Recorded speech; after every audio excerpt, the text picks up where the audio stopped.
e hoje vamos viajar em uma maravilhosa obra do renomado escritor Joel Dicker. Então, antes de entrarmos na história, é importante destacar que é interessante que antes que você leia o caso Alaska Sands, você tenha lido a verdade sobre o caso Harry Quebert, pois o Joel Dicker decidiu resgatar parte da mística de sua obra de maior sucesso para escrever o caso Alaska Sands. Para leitores mais saudosistas que se tornaram fãs de personagens como Marcus Goldman e Harry Quebert, essa foi a chance de reencontrar bons personagens revivendo investigações intrigadas de crimes.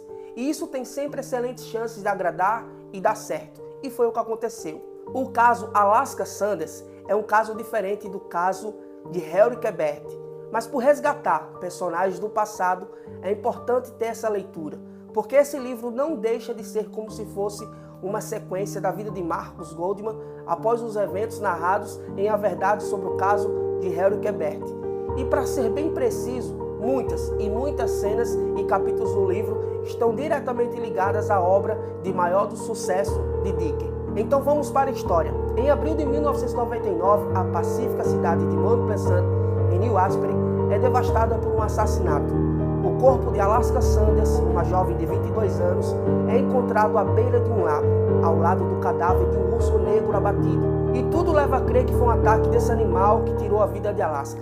O que à primeira vista parecia um grotesco ataque animal se revela um homicídio.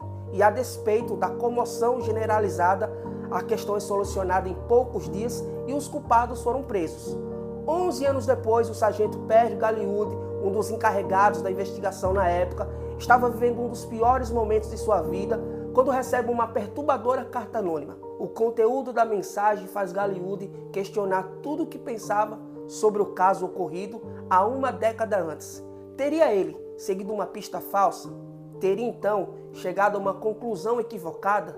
Será que uma pessoa inocente estaria presa há 11 anos pelo crime que não cometeu? Quem o faz cogitar a possibilidade é o seu amigo Marcus Goldman. Alçado ao estrelato após a publicação de A Verdade sobre o caso de Harry Quebert, diante de tantas incertezas e agitação, os dois resolvem investigar o que de fato estaria por trás da morte de Alaska Sands.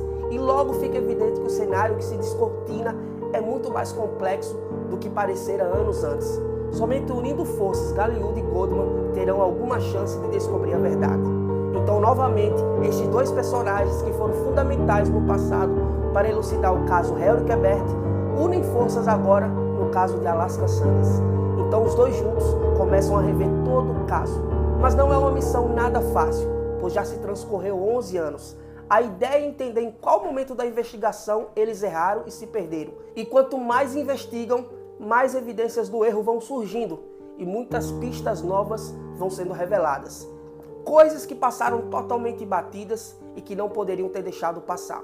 No decorrer da história vão surgindo muitos personagens e as pistas vão se embaralhando, mas à medida que você vai lendo, as peças vão se encaixando. O livro descreve detalhadamente cada personagem e suas vidas e a primeiro momento não se percebe conexão nenhuma desses personagens com a morte de Alaska Sands. Mas no final o autor vai conectando cada personagem e como eles diretamente e indiretamente se envolveram com o assassinato, mesmo sem cometer o crime diretamente. É de fato uma história surpreendente e essa conexão de personagens é o que traz todo o mistério da história.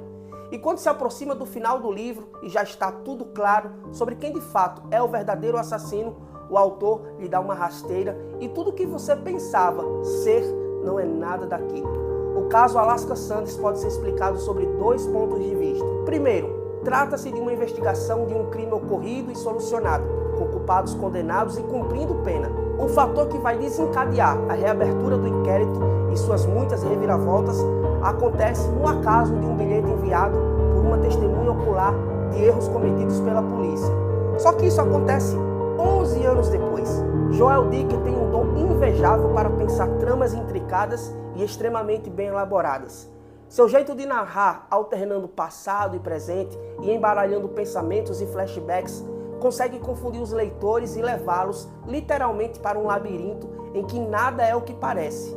E a cereja do bolo é que, ao final, tudo se encaixa e se explica de forma satisfatória. Não há pontas soltas ou aquela forçada de barra para as explicações se ajustarem. é uma qualidade que o autor vem mantendo desde o seu primeiro livro. É um livro completamente cheio de mistérios, de muitas pequenas histórias que se conectam, que ficam impossível contar aqui. Só você lendo o livro para entender e se surpreender com o final e com o verdadeiro assassino da Alaska Sands e os seus motivos. Espero que tenha gostado dessa resenha e leia esse livro, pois a pequena parte que contei é apenas um fio de cabelo em toda essa trama. Obrigado e até a próxima.